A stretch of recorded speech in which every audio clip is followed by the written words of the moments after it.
Hey everyone, it's Melissa. If you're new here, I'm a homeschooling mom of 3 kiddos. I have an 8-year-old, a 3-year-old, and a 2-year-old. And today is a collaboration with Abby from Rooted in Rest and Jessica from the Way. So these are the Homeschool Mom Must-Haves video.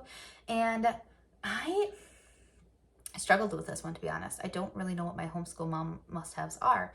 I would start with curriculum, but then again, curriculum's not really needed. So whether it's books or actual curriculum, then I suppose that is your must-have there. Like if you've seen my previous videos, you know that we use mostly a Timberdoodle kit. We use our history quest from Pandia Press. We use Barefoot Within the Trees. We use knowledge crates. We use Night Zookeeper. We use Explode the Code, their online version. So with that said, one of my must-haves is the kids' tablets, which the kids are gone right now with dad at ballet for my oldest. So I do not have access to show you their tablets, but they do just have Amazon Kids tablets. We do pay for the yearly kids subscription for those, but that really just helps make sure that they're not getting into anything that they shouldn't be getting into. Plus it gives them a lot of access to free things when we're out and about in the car that otherwise they would not have access to without the internet. My personal must-have would be my iPad. My daughter uses Explode the Code online, so she was in that earlier today for school.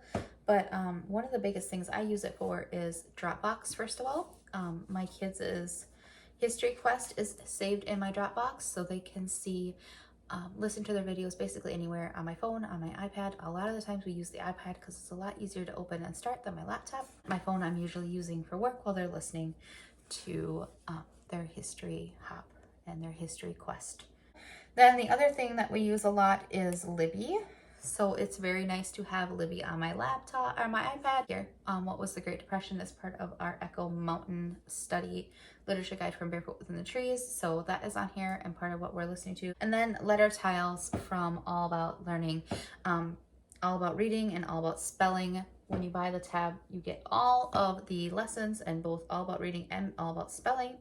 I do not know if All About Spelling is currently set up for the new color edition or if it's set up for the old lessons, but either way I'm sure I haven't had any problems if it's the new one because we still have the old one for lesson 1. And then of course I have YouTube up here as well that we use a lot for read alouds. So like I said, I did not have my iPad up until we bought this last year, and I really have found it super helpful in homeschooling the kids because I don't have to turn on the TV, I don't have to try to get my laptop out, and I don't have to give up my phone when I'm trying to work for them to do things. It's just a lot easier to have it here. I literally only use this basically for the kids' school.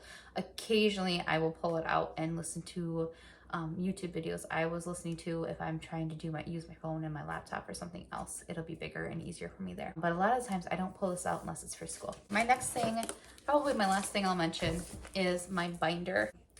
I keep everything in here for the school year. So it says Teacher Weekly Planner, August 2022 to July 2023. So it is my planner, weekly planner.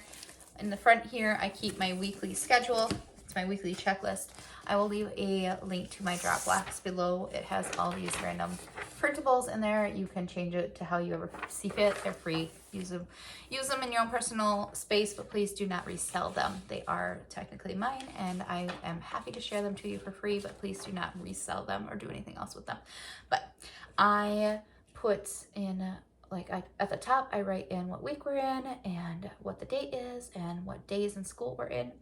And then I have a section for read alouds. Echo Mountain should be wrote there, but I stuck it over in important notes by accident. So, and then we have language arts, and I mark out what we've done and haven't done. I do have to update this today. And then we have reading and miscellaneous. Hopefully you can see that.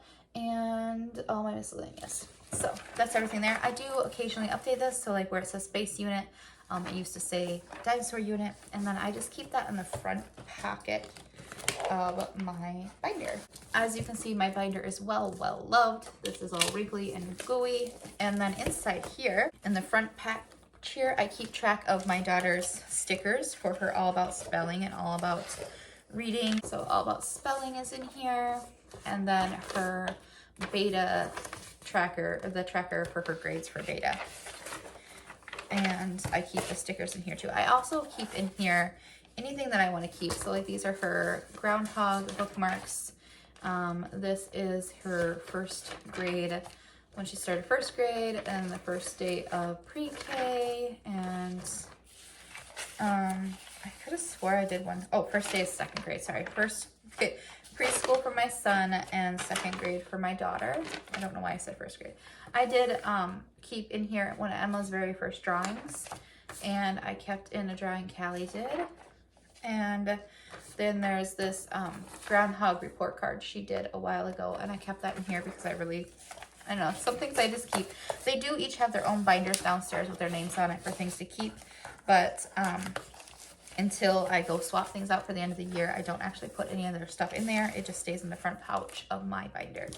Then in the first half of this binder is anything that we're doing for this year. So these are pages from her math that she's already done. So there's more math.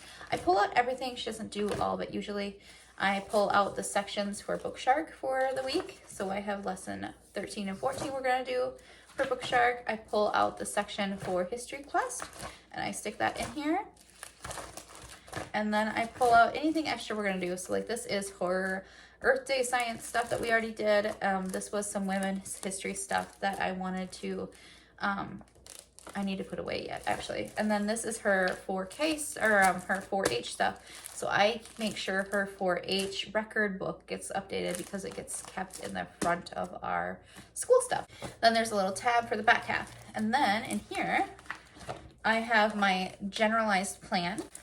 I have already started the generalized plan for next year.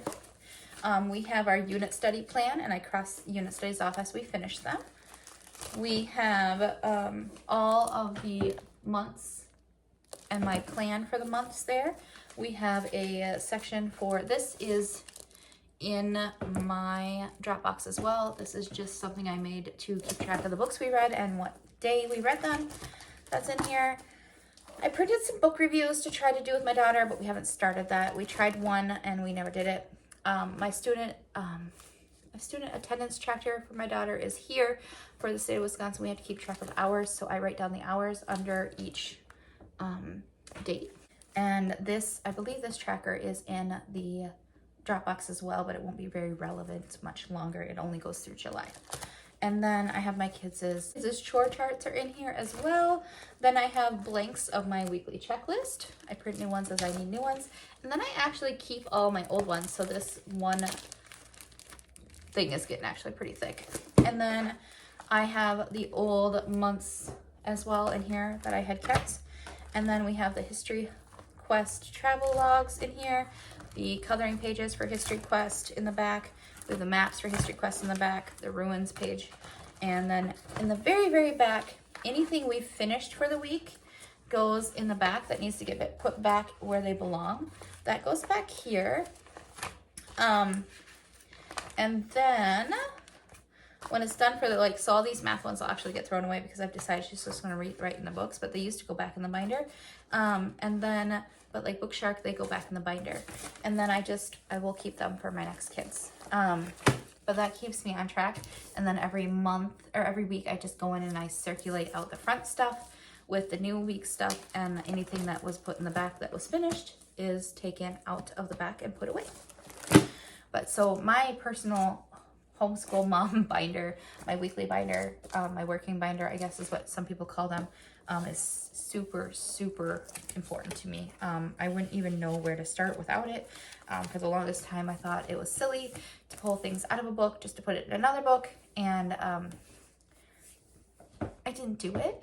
But I find it more annoying to have to pull out every single book that we're working on for the week when I can just pull out the one book for the week and finish the pages that are in it, and then pull them all out once a week and go through it that way. Those are my homeschool mom must-haves. Like I said, this is a collaboration, so that playlist will be linked below, and hopefully I will be watching that too. Well, I know I will be watching that too, but hopefully we will find a lot of tips together that will teach us other amazing must-haves that we can incorporate in our homeschool as well. And like I said, this was a collaboration by Abby from Rooted in Rest and Jessica from the Wall-Dock Way, and both of those channels will be listed below as well. If this kind of video is something you like, please go ahead and hit the like button and the subscribe button. And of course, as always, please, if you have any questions, leave them in the comments below, and I will talk to you next time.